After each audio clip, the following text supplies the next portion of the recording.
I Like Me Better by LeilahMoon. Chapter 14. Hermione, Harry and Ron were sat in the common room discussing recent events. "Who can it be, though?" she said in a quiet voice.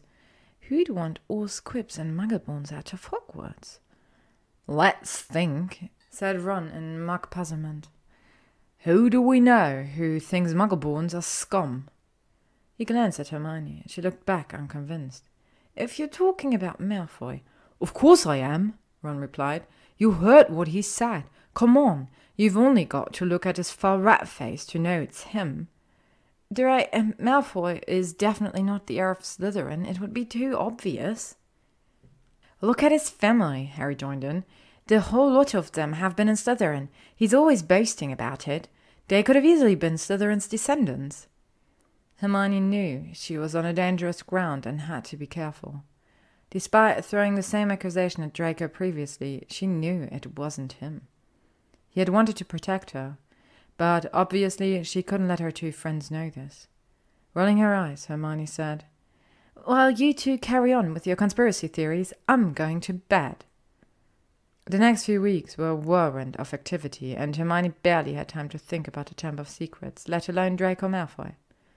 Following the rogue bludger attack, which turned out to be Dobby's well-meaning attempt at protection, and Harry's brief stay in the hospital wing, he had come to Hermione and Ron with plenty of new information.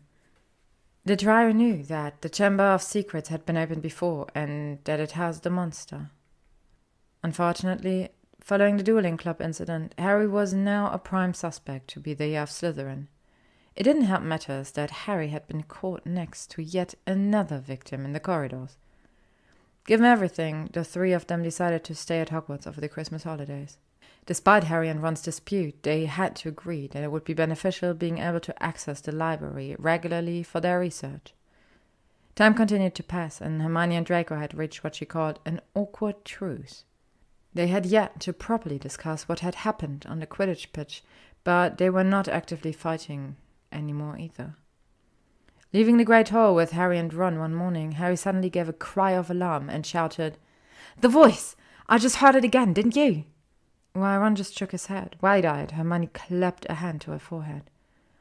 "I think I've just understood something. I've got to get to the library." Hermione sprinted away up the stairs. She couldn't believe it was only occurring to her now, when she had been piecing bits of information together for weeks. Hagrid's expulsion, Harry being a Parselmouth, a disembodied voice, people, students, animals, and ghosts being petrified. Finally, she thought it was all starting to make sense. Entering the almost deserted library, Hermione headed directly for the magical creature section and plucked out a worn copy of Newt Scamander's Fantastic Beasts and Where to Find Them. Scanning the pages, she quickly found B. B for basilisk. A gigantic serpent possessed of extraordinary powers. May reach up to 50 feet in length, uncontrollable except by Parselmouth, exceptionally venomous fangs. And there it was. Its most dangerous means of attack is the gaze of its large yellow eyes. Anyone looking directly into these will suffer instant death. Hermione gasped, her suspicion proving correct. The reason each individual had been petrified rather than killed was because none of them were looking directly at the basilisk.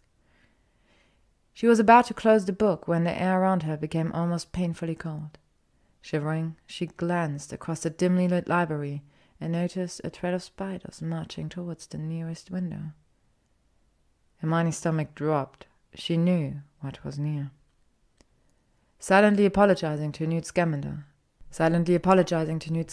and promising to fix his book as soon as she could, Hermione quietly tore out the relevant page and clutched it in her hand. She drew out a compact mirror from her satchel and began using it to look around corners. Nearing the exit, Hermione spotted a Ravenclaw student she knew to be Penelope Clearwater. Without hesitation, she went quickly towards the girl and explained what she had found and the importance of staying together. Penelope must have seen the fear in Hermione's eyes, because she stood up and left without complaint. Unfortunately, they were not fast enough. Peering into the mirror for a second time, Hermione's stomach plummeted.